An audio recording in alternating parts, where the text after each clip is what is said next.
Hey guys, welcome to the 12th lecture of the chapter Mineral Nutrition. I am Harish Kumar और इस lecture में हम बात करने वाले हैं इम्पॉर्टेंट MCQs पार्ट 2 की। ठीक है, मिनरल न्यूट्रिशन का पार्ट 2 है ये इम्पॉर्टेंट MCQs का, जिसमें हम बात करेंगे लेक्चर नंबर 7 से लेके 11 तक जो टॉपिक्स हमने पढ़ा है उससे रिलेटेड इम्पॉर्टेंट MCQs की। चलो ये लेक्चर शुरू करते हैं। सबसे पहला क्वेश्चन है, a plant requires magnesium for. चार ऑप्शन है, चारों ऑप्शन को देखते हुए आपको ये पता करना है कि किस लिए प्लांट को मैग्नीशियम की जरूरत पड़ती है। क्लोरोफिल सिंथेसिस के लिए, प्रोटीन सिंथेसिस के लिए, होल्डिंग सेल्स टुगेदर या सेल वॉल डेवलपमेंट के लिए। तो सही आंसर है क्लोरोफिल सिंथेसिस के लिए। आपको पता है लेक्चर नंबर 8 में मैंने आपको पढ़ाया था कि magnesium is a part of ring structure of chlorophyll. Magnesium जो है it is a constituent of ring structure of chlorophyll. Chlorophyll का स्ट्रक्चर देखोगे ना तो एकदम मिडिल में मैग्नीशियम प्रेजेंट रहता है, एकदम सेंटर में। ठीक है, तो ये मैग्नीशियम जो है ये कंस्टिट्यूएंट है क्लोरोफिल का, तो यानी कि क्लोरोफिल सिंथेसिस के दौरान मैग्नीशियम की रिक्वायरमेंट होगी। ठीक, चलो अब आगे बढ़ते हैं सेकंड क्वेश्चन की तरफ। सेकंड क्वेश्चन है, an element playing important role in nitrogen fixation. Nitrogen fixation में कौन सा एलिमेंट एक इंपॉर्टेंट रोल प्ले करता है? जिंक, मैंगनीज, कॉपर या molybdenum? Answer is molybdenum. We all know that molybdenum is a component of several enzymes. ये मैंने आपको पढ़ाया था, including nitrogenase and nitrate reductase. ये दो ऐसे एंजाइम हैं जो कि नाइट्रोजनस एंड नाइट्रेट रिडक्टेज, ये दो ऐसे एंजाइम हैं जो कि पार्टिसिपेट करते हैं इन नाइट्रोजन मेटाबॉलिज्म। ठीक है, और मोलिब्डेनम जो होता है ये एक इंपॉर्टेंट कंपोनेंट है नाइट्रोजनस और नाइट्रेट रिडक्टेज एंजाइम का, जो कि कहाँ पार्टिसिपेट करने वाले दो एंजाइम, नाइट्रोजन मेटाबॉलिज्म में। तो हम कह सकते हैं an element playing important role in nitrogen fixation is molybdenum, क्योंकि नाइट्रोजन फिक्सेशन के समय दो important enzyme nitrogenase and nitrate reductase जो काम आते हैं उसका कंपोनेंट है मोलिब्डेनम। ठीक, ये मैं आगे जब आपको नाइट्रोजन मेटाबॉलिज्म पढ़ाऊंगा डिटेल में तो वहां पे भी हम इसकी चर्चा करेंगे। फिलहाल मैंने लेक्चर नंबर 8 में आपको ये इन्फॉर्मेशन ऑलरेडी दे दी है। चलो आगे बढ़ते हैं क्वेश्चन नंबर 3 के तरफ। क्वेश्चन नंबर 3 है, which one of the following is essential for photolysis of water. Photolysis of water जो फोटोसिंथेसिस के समय होता है उस समय कौन सी एलिमेंट की रिक्वायरमेंट होती है? कॉपर की, जिंक की, मैंगनीज की या बोरॉन की? सही आंसर है मैंगनीज। ठीक है, the best defined function of manganese is in the splitting of water to liberate oxygen during photosynthesis. ठीक, चलो आगे बढ़ते हैं। अब बात करते हैं क्वेश्चन नंबर 4 की, mineral absorption is. Mineral absorption जो है क्या ये ऑलवेज एक्टिव होता है? मोस्टली एक्टिव होता है, mostly passive without water absorption होता है, मोस्टली पैसिव होता है विथ वाटर एब्जॉर्प्शन? क्या होता है मिनरल एब्जॉर्प्शन के समय, कैसे एब्जॉर्ब होता है मिनरल? सही आंसर है मोस्टली एक्टिव। आपको मैंने पढ़ा है most of the mineral ions are absorb through active absorption while some are absorb passively. यानी कि एक्टिवली पैसिवली दोनों तरीके से मिनरल का एब्जॉर्प्शन होगा। मोस्टली एक्टिव होगा लेकिन पैसिवली थोड़ा बहुत होगा, मोस्टली एक्टिव होगा मिनरल एब्जॉर्प्शन। तो ऑलवेज एक्टिव तो नहीं होता, मोस्टली पैसिव भी नहीं होता, यहाँ पे भी मोस्टली पैसिव है ये भी नहीं होगा, मोस्टली तो एक्टिव होता है। ठीक, चलो आगे बढ़ते हैं क्वेश्चन नंबर 5 के तरफ। क्वेश्चन नंबर 5 है, toxicity of A affects the activity and uptake of B. ये आपका ए में मैग्नीशियम, मैंगनीज, मैंगनीज मैग्नीशियम दिया और बी में ये सारे एलिमेंट्स दिया। तो किसका टॉक्सिसिटी, कौन से एलिमेंट का टॉक्सिसिटी दूसरे एलिमेंट्स के टॉक्सिसिटी के अपटेक को अफेक्ट करता है? ये मैंने आपको पढ़ाया है। इसका सही आंसर है ऑप्शन बी। लेक्चर नंबर 7 में मैंने आपको पढ़ाया था द एक्सेस ऑफ मैंगनीज। अगर मैंगनीज ज्यादा हो जाए, मैंगनीज एक माइक्रो न्यूट्रिएंट है और इसकी अमाउंट कम में प्लांट को चाहिए होती है, लेकिन अगर ये एक्सेस में प्लांट के अंदर आ जाए तो प्लांट में मैंगनीज टॉक्सिसिटी डेवलप करेगा, क्रिएट करेगा, जिसके कारण से जो और भी एलिमेंट है जैसे आयरन, मैग्नीशियम और कैल्शियम, इनका डिफिशियंसी हो जाएगा, क्योंकि आयरन, मैग्नीशियम एंड कैल्शियम के अपटेक को अफेक्ट करता है increased amount of toxicity of manganese. तो टॉक्सिसिटी ऑफ ए यानी कि toxicity of manganese affects the activity and uptake of magnesium and iron. हालांकि यहाँ पे कैल्शियम नहीं दिया ऑप्शन में, ठीक है, लेकिन मैग्नीशियम एंड आयरन तो दिया ही है, तो इसके हिसाब से आप ऑप्शन बी को टिक मार के आओगे। ठीक, चलो अब आगे बढ़ते हैं क्वेश्चन नंबर 6 के तरफ।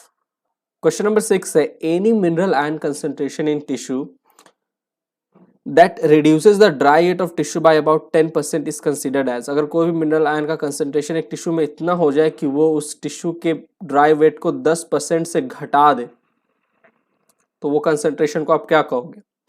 Transition concentration, beneficial concentration, toxic concentration या क्रिटिकल कंसेंट्रेशन? पढ़ाया हुआ है toxic concentration.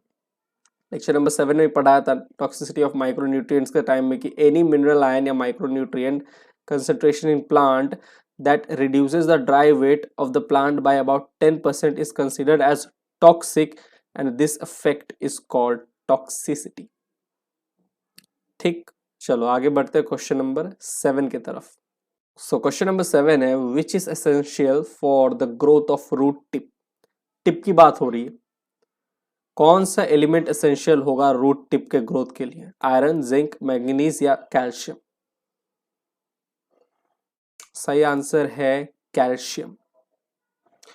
Calcium is required by meristematic and differentiating tissue. Meristematic and differentiating tissue कौन से टिश्यू है? मेरिस्टेमेटिक, याद करो ऐसे टिश्यू जो धराधर डिवाइड करते हैं, जिनका काम होता है एक्टिवली डिवाइड करना। तो रूट का जो टिप होता है ना, वो देखना हमेशा उसको एक्टिवली डिवाइड करता रहता है, तभी रूट का जो लेंथ है वो बढ़ता है। शूट का जो टिप है वहां पे भी मेरिस्टेमेटिक टिश्यू होता है, रूट का भी टिप वहां पे मेरिस्टेमेटिक टिश्यू होता है, तभी रूट जो है वो क्या ग्रो करता है, शूट भी ग्रो करता है, क्योंकि टिप पे मेरिस्टेमेटिक क्या है? टिश्यू है। और मेरिस्टेमेटिक टिश्यू के लिए जरूरत कौन सी एलिमेंट की है? कैल्शियम की। Calcium is required by meristematic and differentiating tissue, ताकि रूट का या शूट का ग्रोथ अच्छे से हो सके। ठीक है, तो यहाँ पे तो वही पूछा है which is essential for the growth of root tip. सीधा डिफरेंशिएटिंग या मेरिस्टेमेटिक टिश्यू नहीं लिख के पूछ लिया, root tip which is essential for the growth of root tip, तो आपको याद रखना होगा कैल्शियम। इस तरीके से भी क्वेश्चन आएगा। ठीक है, अब मैं सीधा सीधा आपको स्पून फीड तो नहीं करा सकता ना, आपको तो दिमाग में रखना ही पड़ेगा कि नहीं meristematic tissue and differentiating tissue ये सब क्या होते हैं। जहाँ पे होते हैं मेरिस्टेमेटिक टिश्यू, उनका काम होता है एक्टिवली डिवाइड करना। रूट का जो टिप है वहाँ पे प्रेजेंट होते हैं, शूट के टिप पे प्रेजेंट होते हैं मेरिस्टेमेटिक टिश्यू, और शूट और रूट के ग्रोथ में मदद करते हैं। तो मेरिस्टेमेटिक टिश्यू अच्छे से फंक्शन क्यों कर पाते हैं? क्योंकि उनको कैल्शियम की जरूरत होती है। तो calcium is required by meristematic and differentiating tissue. ठीक, चलिए आगे बढ़ते हैं क्वेश्चन नंबर 8 की तरफ। क्वेश्चन नंबर 8 है in which of the following forms is iron absorbed by plants. Iron कौन से फॉर्म में एब्जॉर्ब होता है? फ्री एलिमेंट के फॉर्म में, फेरिक फॉर्म में, फेरस फॉर्म में, या both ferric and ferrous form में आयरन एब्जॉर्ब होता है? मैंने आपको कहा था, जब ये रोल ऑफ माइक्रोन्यूट्रिएंट्स या रोल ऑफ एसेंशियल न्यूट्रिएंट जब मैं आपको पढ़ा रहा था, तब मैंने आपको कहा था कि आपको एक चीज याद रखना है, जितने भी एलिमेंट्स आप पढ़ रहे हो ना, 13 तरह के एलिमेंट्स मैंने आपको शायद पढ़ा था, तो मैंने कहा था क्वेश्चन 2 ही चीज से बनेगा, या तो इन एलिमेंट का फंक्शन क्या है, कहाँ पे काम आते हैं, या किस तरीके से प्लांट इन एलिमेंट को एब्जॉर्ब करता है या ऑब्टेन करता है। तो यहाँ पे वही पूछा आयरन को किस फॉर्म में प्लांट एब्जॉर्ब करेगा, तो वो फेरिक के फॉर्म में एब्जॉर्ब या ऑब्टेन करेगा प्लांट आयरन को। Plant obtain iron in the form of ferric ions Fe3+ trivalent form में। ठीक है, चलिए अब आगे बढ़ते हैं क्वेश्चन नंबर 9 के तरफ। ये आ गया हमारा प्यारा सा असर्शन रीजनिंग वाला क्वेश्चन। असर्शन है initial Uptake of ions is rapid while second phase, यानी कि मेटाबॉलिक फेज की बात हो रहा है। इनिशियल अपटेक यानी कि इनिशियल फेज की बात हो रहा है। याद है ना, एब्जॉर्प्शन ऑफ वो जो मिनरल आयंस है वो 2 फेज में होता है, initial phase and metabolic phase, याद होगा। तो initial Uptake of ion is rapid while second phase of Uptake is slow. ठीक, रीजन है initial Uptake is carried out by apoplast. Initial Uptake इसलिए रैपिड होता है क्योंकि initial Uptake is carried out by apoplast path, while second phase जो कि slow होता है, second phase of Uptake is carried out by symplast, इसीलिए second phase of Uptake is slow. Assertion दिया, उसका रीजन दिया, थोड़ा सोचो और बताओ कौन सा ऑप्शन होगा। मैं बोल रहा हूं आंसर, इसका आंसर है ए। आपको अच्छे से याद है इनिशियल फेज और मेटाबॉलिक फेज, दो फेज में मिनरल्स का एब्जॉर्प्शन होता है। सॉइल रिजर्वायर में बहुत सारे मिनरल्स है, इनको रूट जो है, रूट हेयर जो है, रूट के सेल है, वो एब्जॉर्ब करेंगे। पहला होता है इनिशियल फेज, और इनिशियल फेज के समय हम बात करते हैं एपोप्लास्ट पाथवे की, और एपोप्लास्ट पाथवे के समय जब मिनरल्स है वो एब्जॉर्ब होते हैं तो वो फटाफट इंटरसेलुलर स्पेस या सेलुलर से होकर एब्जॉर्ब होते हैं, तो बहुत रैपिडली एब्जॉर्प्शन होता है।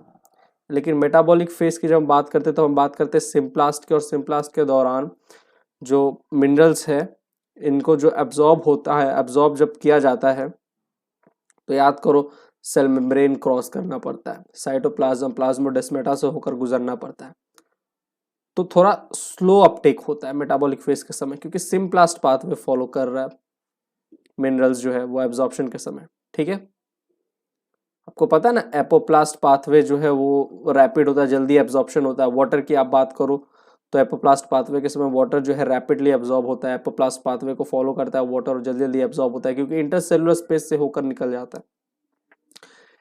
कॉर्टेक्स सेल में बहुत सारे इंटरसेलुलर स्पेस होते हैं, कॉर्टेक्स टिश्यू में, कॉर्टेक्स सेल में नहीं, कॉर्टेक्स टिश्यू में बहुत सारे इंटरसेलुलर स्पेस होते हैं, उसी के थ्रू मिनरल्स या आयंस जो है वो धड़ाधड़ एब्जॉर्ब हो जाता है, एपोप्लास्ट पाथवे फॉलो करता है। तो एपोप्लास्ट रैपिड होता है। ठीक है, तो इनिशियल फेज के समय एपोप्लास्ट प्लांट फॉलो करता है तो रैपिडली एब्जॉर्प्शन होता है, और सेकेंड फेज यानी कि मेटाबॉलिक फेज के समय जो प्लांट में जो मिनरल्स आयन है वो सिम्प्लास्ट पाथवे फॉलो करते हैं, तो सिम्प्लास्ट पाथवे के समय थोड़ा स्लो अपटेक होता है। ठीक, तो ऑप्शन ए सही है। Both assertion and reason are true and the reason is correct explanation of the assertion. ठीक, क्वेश्चन नंबर 10 है stout axis is caused by the deficiency of boron, iron, calcium या zinc. सही answer है boron. अभी हाल ही में ही पढ़ाया था लेक्चर नंबर 11 में। Stout axis is caused by the deficiency of boron. ठीक, तो यहाँ पे हमने 10 क्वेश्चंस डिस्कस किए। ठीक है, लेक्चर नंबर 7 से लेके 11 तक जो जो चीजें हमने पढ़ी थी, ठीक, उससे रिलेटेड जो इंपॉर्टेंट क्वेश्चन है वो हमने डिस्कस किया। अब मैं मिलता हूँ आपसे मिनरल न्यूट्रिशन के अगले लेक्चर में, तब तक के लिए bye, thank you, take care.